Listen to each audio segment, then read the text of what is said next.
to Bounce, playful, unfussy, and Katie says, fluffy conversations with SoCal's arts and culture stars. I'm your host, Susan Petrella. I'm a lifelong arts and culture patron, advocate, and the Rockstar consultant for Rockstar Founders. Each Wednesday, I'm hanging out with cool, clever, creative individuals, the best of the best SoCal arts and culture stars. Today's guest is Katie Stubblefield, whose artwork, woodcuts, oil painting, site-specific installation, explore order, chaos, and entropy. Not that I knew what that meant, but it means how things fall apart, flatten out, and reconfigure. Katie's represented by K Imperial Gallery, San Francisco, and Scape, Corona del Mar. Katie's also adjunct faculty, Coastline College's Special Programs and Services Department, teaching individuals with intellectual disabilities/autism and supporting their transition to meaningful work lives. And Katie's recent work, several Dust Devil paintings, which we're going to go back to, are in Coastline Art Gallery's current exhibition, Abstract Survey, on view until October 5th. Hi, Katie. Welcome. We're so excited to have you here. Hi, Susan. Thank you. So let's go back to entropy, because we spoke yesterday, and your childhood was about weather, and weather seems to have impacted your artwork somewhat. So, and you've got new work that you created over the summer, I understand, called Dust Devils. So let's talk about that. Okay. I am a transplant from the South. I grew up in a heavily wooded forest in Tennessee and spent my childhood playing in the woods, good weather or bad weather. And we had some pretty wicked weather in the little area that I lived in. We regularly had tornadoes, which is kind of an anomaly out here, but we had wild weather and flooding, and it was fantastic and overwhelming. And when I came out here, it was so dry that thinking about the weather patterns back then, it just became the other, and it was fascinating to explore it further while I was out here. As part of that, when I have access to, have time to go and visit sites of big weather concerns, I'm going to make a lot of mistakes. I'm like overthinking this. Is this okay? Okay. When I have opportunities to go and visit sites where big weather events have taken place, I take advantage of that and take photography, kind of a forensic type photography, in that I'm going to take pictures of evidence of what essentially is the scene of the crime. So after Katrina, I went down and I took photographs of the pile, and if you're from the South, you're familiar with the word the pile. After Katrina, all of the debris from the residue from people's homes, people's lives, the community, the natural structure of the place, all of that ended up in a big pile. So roots, trees, kids' toys, food, everything. This pile was probably a square block. Oh my God, wow. So that was the evidence of the scene of the crime. So things like that are proof that the thing happened, and eventually that all goes away and there's a rebirth, right? That naturally occurs over time after some kind of crazy event like that happens. I think Katrina was at Cat 5, or I think it was a Cat 4 when it landed, so it was pretty destructive hurricane. Of course, we don't have that out here. We have earthquakes. And, well, we had a random hurricane, didn't we? Yeah, we had a earthquake. We had a earthquake. Maybe about a month ago. I was hoping for some good photographs from that, but no. In my hometown, a tornado ripped through the forest behind my folks' house and felled 5-story trees. It's an old growth forest. There are Civil War bullets in the trees. And so when the trees fell, it shook the entire ground, and that had a profound influence on me looking at the photography from that and how it affected everyone. and these giant trees, having to get rid of these giant trees. They're oaks, so they're beautiful trees. They would have been spectacular wood floors or furniture, or, I can think of 1,000 things that they could have been, but they just needed to be removed because they were gigantic, and they were gigantic. And I ended up making a bunch of woodcuts based on that, using oak and tulip poplar from the area that I bought there, and doing a whole bunch of woodcuts to try and express the imagery that I saw after the tornado, the debris of the tornado. So again, taking pictures of photographing the scene of the crime, and using those to try and create woodcuts, a series of woodcuts that I mixed and matched to create a series of images to kind of express that blow through and the pile and the rebirth. So then you've moved on from tornadoes and hurricanes so tell me about dust devils. What that's all about. Thank you. Tornadoes, turns out, isn't very relatable in Southern California because we don't really have that many. I mean, we have, water spouts and stuff like that, but the kind of tornadoes that they have in the Midwest and the South is pretty radical. I am really awestruck by any kind of natural phenomena that is completely out of my control. I'm in awe with the smallness of man and the bigness of nature. It's abject and beautiful at the same time. And I really want to express that in a way that people can relate to. And I started looking at dust devils, which is something we have commonly out here. And typically they're created when the ground is hot and the air is cool, and it forces all the debris on the ground to twist up into a short-lived tornado-like vortex. That's what typically a dust devil is. And we have them in spades out here because we're a desert community. But over time, because the ground is getting hotter and the temperature fluctuations are more extreme, the dust devils that are occurring are actually becoming destructive, which is radical thing to think about. But it's not just here, it's everywhere. There are dust devils, there's a whole series of folklores and different folk stories about what these dust devils are, because all over the world they have them. So in Ireland, there's something they call the fairy wind, and it's essentially the same kind of thing, but it has a superstitious property to it, where there's elves and fairies and stuff associated with it. And in the Midwest, the Navajos have a whole storytelling built around the circulation of the dust devils. Some dust devils rotate clockwise, some rotate counterclockwise, and based on the direction of the rotation, they watch that. Based on the rotation of the dust devil, then it's either a good spirit or a bad spirit. And they relate that to people who have passed along in the past. So it has something to do with their past loved ones and honoring them. The same with Saudi Arabia and Egypt and Africa. There's different associations with these giant wind-borne dust things that happen all over the world. And they're becoming more frequent.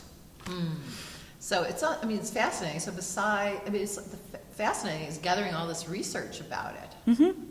It's learning about all the different cultures and such. So it's not like, I'm going to paint a dust devil. It's like you really went in depth and to gain more knowledge about them.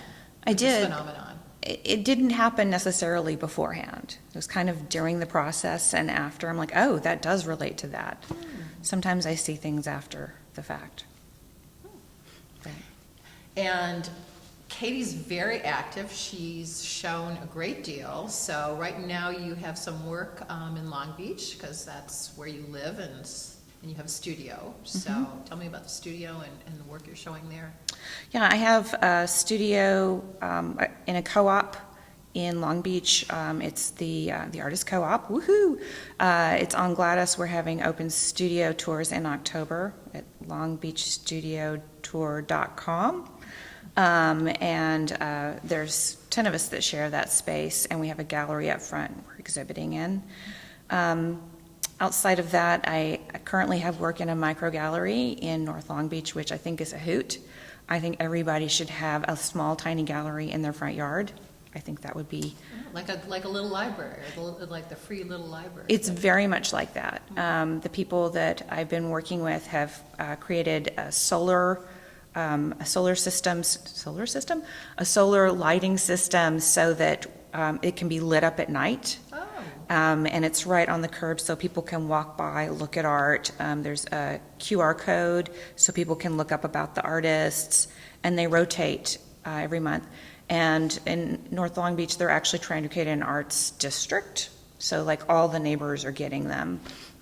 So super stoked to have a couple pieces in that. Oh, very cool. So who actually makes the mini gallery? Is there someone in Long Beach that they... Yeah, there's this great artist. His name is Dave Clark. He actually lives on the block where he's making them all. He's got the whole kit. He's figured the whole system out. So he's got... I could see that really take off. Like I walk in the morning and I pass one of the free little libraries or whatever. But somebody broke like the plastic, it opens like this, and somebody broke like one of the sides of the, window or whatever into it. That's no good. I know that's no good. Absolutely not. And I did take a book. I think it was about George the monkey. Why? I don't know, because I don't have any children or grandchildren. Sometimes that's what you need to do. Yeah, I know. Whatever. Yeah. So Katie's also with Coastline College's Special Programs and Services, and tell us about that. It was very fascinating about what the program is and what it's doing, and its present and future. Okay. So I'm the chair of the COAST program, and as part of that, I work with adults with ID and autism who want to get jobs. And ID is what? ID is intellectual disability. Okay, thanks. So let me back up just a little bit. Special Programs and Services is an umbrella organization, part of the college, that works with adults with acquired brain injuries, seniors, folks with ID, and folks with ID and autism, and folks who want job development. We also work with folks who are incarcerated and mainstream support. So it's a big department, and within that, they have a grant designated to support students who want vocations.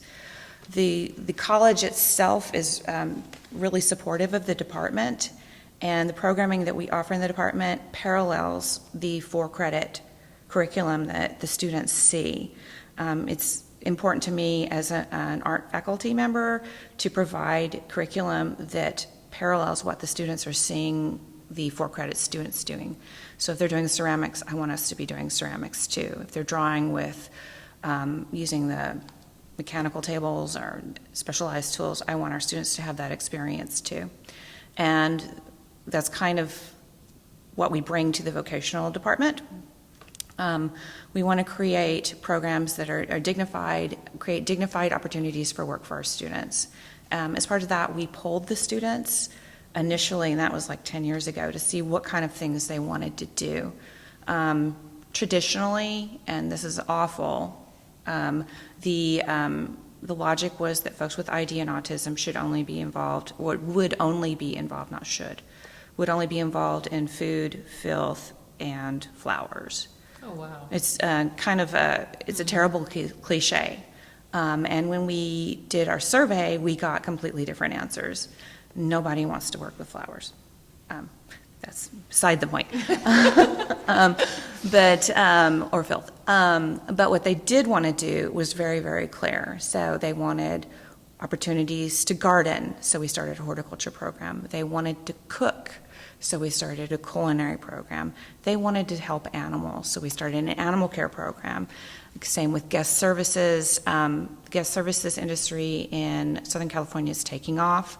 Our students need a little extra time to develop the skills to work in that industry, so we support them in getting trained up so when they go in to get the job, they can hit the ground running. We also have a music-based certificate, and that's designed not for people who are like good singers necessarily, though we have some, but designed for people who want to work in the industry, backstage, work sound, work lights. And the same is true for drama. We have a drama program that supports the students in the same kind of way. We're just now launching our final program, the art program. I'm happy to be involved in that, and we're working in the same kind of thought process where we're helping student artists who they can have their passion projects, and we're happy to support them in building their artistic skills. However, we want to help them develop the skills to support other artists, museums, and galleries by working in those industries. That's very cool. Now, you said 10 years ago, so will you be doing another survey? I mean, do you think it's the same, that they're, you know, the areas that they're interested in and looking to, you know, have a work life in? That's a really good question, and actually the answer is it's different now. And we're trying to support them as the industries change. When we started this, there was a real desire for students to be involved in droughtscaping. We were very, very droughty here in Southern California, and our students were very focused on that particular skill. So that became a very important part of the horticulture curriculum. And now it's kind of mainstreamed and flattened out. But we have noticed that there are some other skill sets that students have that they want to explore more. One of them is we want to develop a program for folks who are interested in more crafty stuff, not for their own personal crafty stuff, but folks who want to sell stuff on Etsy, like show them how to package things and like have high quality product to share with their Etsy community. We also want to start a small business plan program for students who want to work for themselves. What we've found is that in addition to people who want to work with other people, there's plenty of people who want to start their own project. We had a crew that wanted to start their own, two people who wanted to start their own dog walking business. Okay. But they don't know how to do it. They don't know how to create a business plan, that kind of thing. So we want to create programming that allows them to learn how to do that whole process. So yeah, we want to do more. Well, if you need a volunteer mentor for that area, please let me know. I'd be delighted. That's what I do. I actually had a client who had a dog walking, a dog training and you know, care business or whatever. So purple-haired pets, something like that. It was pretty cool. Perfect. Yeah, absolutely. So, so how many students are in the program? We probably have 50, maybe 60. We have a lot of programming, and it's because it's so specialized, we try and keep the classes smaller. We want to make sure that we're giving the students every opportunity to accomplish their objectives. Some of the programs are 2 semesters long, some 3. Some of them take actually 2 years to complete. So we want to make sure that they get the curriculum and they understand, so when they go out there, they can be successful in the jobs that they want. And tell me about one of your classes that you offer or that you teach. Well, I'm currently teaching 2D basics to the Coast Program students who, this is their first semester in the Arts Basics program, and they are, I think I have 9 students, and they're the most enthusiastic, patient, fearless people I've ever met. They'll try anything. I'm like, okay, today we're going to draw a still life. I'm like, okay, let's draw a still life. Next, we actually came in and supported the gallery by looking for flaws in the wall that need to be painted. They were absolutely okay, let's put tape all over the walls where there might be anything. They're willing to try anything and learn and have a lot of gumption. I'm currently preparing a lecture for them on all the different types of drawing media that they can use and support other artists in. So we're going to have a big fat fun with that. So what does that mean? So I'll have a series of art supplies that the students will be using that will take them through sketching, through printmaking. So they'll get to look at the papers and the media that are used in every in every area. And they'll get a sense of how you go about using them, how you clean up after them, how they're stored, how to handle them, so that when they're supporting an artist who's using those tools, they know what they're doing. And if this falls into their passion project area, whatever they're currently working on, they know how to use it correctly. So what comes after, I think that's just really wonderful, the opportunity. And you also said that there's also kind of an externship that they can take advantage of also with the program. I think I might have misspoke just a little bit when I said externship. I don't know that it's an externship, but I have talked to... Or work experience? Work experience, yes. Work experience, Yes. okay. I've had the privilege of talking to the fine folks down at the Laguna Museum of Art, and they have agreed to support our students upon exiting the program.